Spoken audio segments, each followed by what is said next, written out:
Bismillahirrahmanirrahim. Assalamualaikum warahmatullahi ta'ala barakatuh. Alhamdulillah rabbil alamin.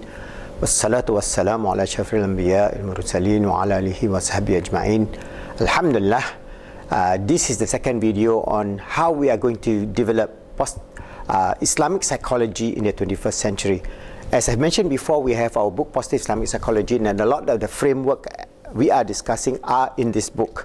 But we have to actually develop a greater framework of positive Islamic psychology, and because of that, we have to start with the idea of what is Islamic psychology, so that we can excite you to do more studies, research, and integrate the understanding of modern psychology with the wisdom and the revelation of Allah subhanahu wa ta'ala, the wisdom that Allah has ordained upon to our Holy Prophet Muhammad sallallahu alaihi wasallam, his family, the Sahabas, the Tabi'in, the great Imams, Imam Malik, Imam Shafi'i, Imam Hanbali, Imam Maliki, the great Imam Hujjatul Islam, Imam Ghazali, the great Imam, for example, like Maulana Rumi, Jalaluddin Rumi, and so many of them. And they developed Islam as a peaceful, wonderful religion that spread throughout the world. Never in the history of humanity that this message of Islam spread far and wide, and we became the greatest civilization that ever existed then.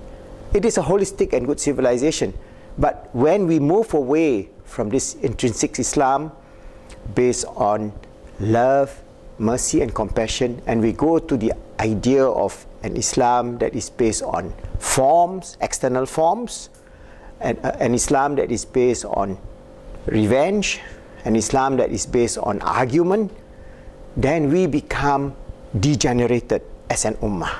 So to reclaim that, we got to go back to the idea of Islam that is intrinsic in Islam, and we can do one small aspect of this glorious deen. Remember, when I talk about Islamic psychology, it is one teeny-weeny aspect of this glorious deen, the ocean of knowledge, the ocean of mercy that Allah subhanahu wa ta'ala has endowed upon this ummah is so vast.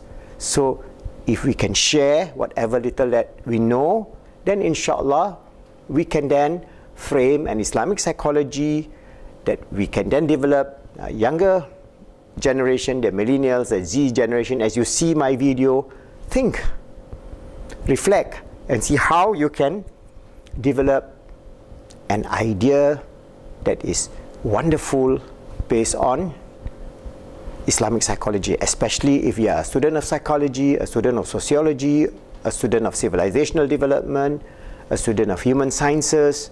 You can then take what I have to give you in these videos that I'm recording as a legacy, in a way that whatever knowledge that Allah has endowed upon us, it is our duty to pass on this knowledge to the next generation. And today we have the social media, so it's so easy for me to put aside 10 minutes, 20 minutes a day, and then chit-chat with you just like this, and then pass you some message, critical message, which I believe is so important for the development of the ummah, and so important for us to reclaim our stature as the leading ummah, as the leading civilization that bring this 21st century and 22nd civilization towards a wonderful, loving, caring civilization based on Islam. So this is how we have to develop this framework of Islamic psychology. And today I'm just going to give you some overview of what we have discussed in the book. Alright, we have discussed in this book. We have, first principle is we have to understand that we are a created being, human being, because Allah subhanahu wa ta'ala created this universe.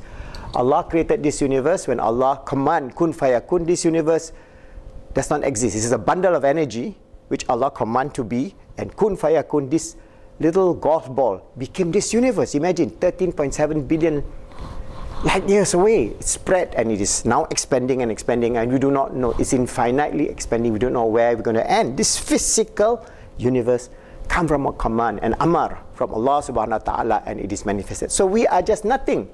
If you talk about this earth is just a teeny weeny little atom in the physical world. Human being, we are just so small that we are not a creature worth mentioning. This Allah tells us in the Quran. Were you not a creature not worth mentioning? Then Allah infused us with His Ruh, His Spirit. So we become a creature worth mentioning. And then He gave us our role, our purpose, our meaning, and the direction in which we got to go. And these were the revelation that Allah subhanahu wa ta'ala revealed upon to our Holy Prophet Muhammad sallallahu alaihi wasallam and all the previous prophets, whether it's Prophet Jesus, Moses, maybe even Buddha, Lao Tzu, maybe among the traditional tribes, because Allah sent thousands and thousands of prophets to all people in the world. So you can have this idea of the intrinsic nature of the human self that is based on revelation.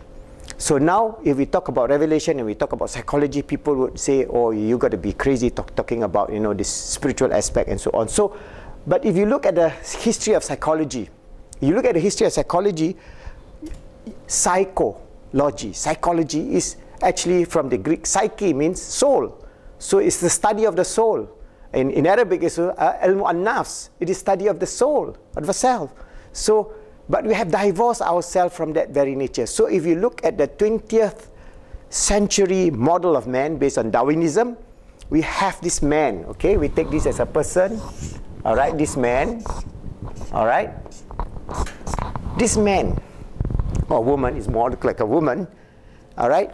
It's just one entity that is self-contained, all right? So we are a physical being that is self-contained, and we are separated from all other beings. We are separated from others. So we have another man here. They are one entity of its own. So there are two entities, and the 7 billion of us are 7 billion entities. And as the science of psychology developed, it becomes so materialistic. That means it is secularized, atheistic idea, and they figure that the most important organ, they study all our organs, and now they have all these organs, and they say, okay, the most important organ is our brain. All right? So everything now is centered on the brain. So we have this idea that you are nothing more than your brain. All right? So everything is within this framework of the brain. So this was the model that bring about the whole dichotomy, the fragmentation of the human self, because naturally we are not just a physical being. So from the Islamic perspective, we are a spiritual being. All right? So we are a spiritual being.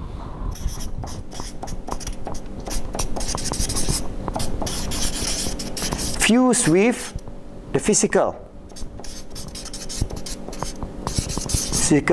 existence. Okay, you can find this detail in this book, Positive Islamic Psychology. We have one whole chapter on this nature of the human self. But this is, I'm explaining this framework because we can understand that this is the atheistic model. This is the Islamic model based on revelation in the Al-Quranul Kareem, based on the insight, all right, and the spiritual understanding of our great alim, our ulama, our scholars, and so many of them. So I have distilled them to put it in a graphical form because, as I say, Allah subhanahu wa ta'ala created us with 4 realms of existence. That is the realm of the Ruh, that is our spirit, the realm of our heart, Al-Qalb, and the realm of our Akal, that is our mind. And then when we are fused together, this is our existence in the primordial world, and when we are fused together, ordained by Allah to exist on this earth, we have our jasad. All right? So this nature of being a spiritual being transcends the physical world. And Islamic psychology must be transcendent. That's why we say this in this book, Positive Islamic Psychology, a transcendent model to achieve peace, happiness, and success in the 21st century and beyond. So this model of a human being only self-contained within himself and existing within himself, not connected to other human beings and not connected to this world, is a fallacy. Because if we just say that we are our physical being only, that means we are taking only this aspect of our existence, and we are emphasizing everything on this physical aspect. So we are talking about all right, neuroscience in relation to our physical being. What about neuroscience in relation to our heart, to our roh, to our mind, akal? So our mind is not just the physical brain, but it transcends the physical brain. So all these are recorded by our great scholars, and all these are recorded in the ancient texts of many religions, whether it's in Buddhism, Hinduism, Islam, Christianity, Judaism, and so many others, the traditional tribes and so on. So we have to understand this. That means if we take this to be our total self, then we have discounted the greater self of our roh, our qalb, and our akal. And that psychology of the physical self based on atheism, based on materialism, based on self will create a very selfish human being that will live in a life of greed and a life of fragmented existence. They will not achieve happiness, peace, or all the good feelings that they have. That's why this civilization today, we have an explosion of anxiety. People are living in anxiety. We have an explosion of depression. People are depressed. Even explosion of suicidal thoughts, self-harm, all right? Mental problems, they are not manifestation only in the physical realm, but it is psycho-spiritual. So that's why the psychology of Islam, Islamic psychology, must be transcendent, psycho-spiritual, and it must take the understanding of the greater self, inshallah, which I will explain to you in a subsequent video, inshallah.